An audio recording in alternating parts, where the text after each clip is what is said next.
In this tutorial, we'll learn about the create views statement and how to use views in SQL. Create view creates a virtual table based on the result of a select query. It lets you save and reuse queries without storing the data separately.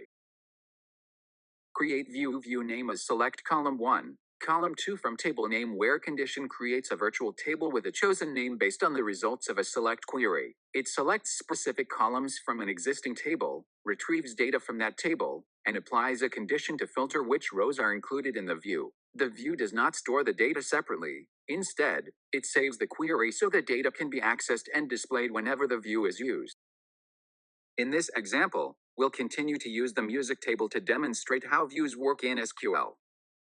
After creating the Pop Albums view, running Select from Pop Albums will display all the albums and artists from the music table where the genre is set to pop. The result only shows the columns selected in the view, such as ID, album, and artist.